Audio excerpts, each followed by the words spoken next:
দোকানদারও রয়েছে, বন্ধ হয়েছে দোকান চলছে।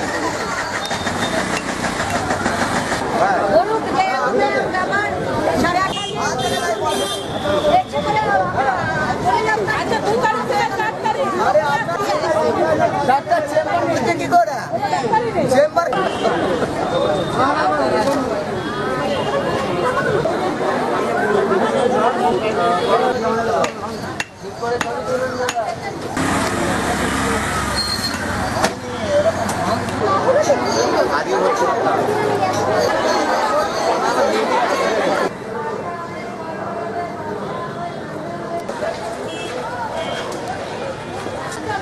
আসুন, আপনি কোথা থেকে আসছেন? আমি শ্রীরামপুরে 100 বার নিশ্চয়। আর আপনাদের যাতে কারো অসুবিধা না হয়, আপনারা যে বুঝতে পারছেন, উনি 3 দিন আসেন, তো যেহেতু উনি ইমামপাড়া সদর স্টাফ, ওরা মাইনেও নয় ওখানে, ওনার ওপর কোনো লিড এটা স্বাভাবিক, যেহেতু ওখানকার 3 দিন। যে আপনি যেটা বললেন এই কাজটা যেন হয়। নিশ্চয়ই আছে, তা আমাদের যখন ব্যবস্থা আছে আপনারা পয়সা দিয়ে কেন করবেন? আমরা পয়সা দিয়ে করলে বাইরের রিপোর্ট দেখছেন না, বাইরের রিপোর্ট দেখছেন না। আপনি যেটা এই ঘটনাটা বলবেন সেটা কেন হয়েছে আমি জানবো, তবে আমি সরকারি পরিষেবা পাচ্ছি না।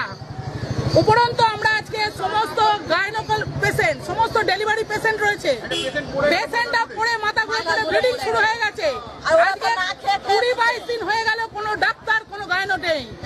ওনার সুপারের কাছে গেলেই উনি বলছেন আমরা জানি না, আপনারা চলে যান, নাহলে আপনারা ডেকে নিন। কেন আমরা শুনবো না? আমরা চাই ইমিডিয়েট প্রতিবাদ হোক। কেন, কিসের জন্য? আমরা সাধারণ জনগণ, আমাদের ট্রিটমেন্ট দিতে হবে, আমাদের পরিষেবা দিতে হবে। কতদিন ধরে আসছেন বলছেন? আমরা আজকে 1 সপ্তাহের উপর আসছি, 2 তারিখ থেকে আসছে, 8 তারিখ, সেই দিন থেকে বন্ধ হয়ে পড়ে আছে, কন্টিনিউ বলে আছে, আমরা কিছু জানি না। সুপার উনি দরজা বন্ধ করে পালিয়ে গেছেন।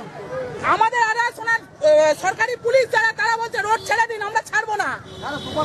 কেন আমরা ছাড়বো না? এই কারণে আমাদের আজকে বলুক কি পরিষেবা দেবে, কি করবে, তারপর আমরা ছাড়বো। এটা তো হাসপাতাল কর্তৃপক্ষের ব্যাপার।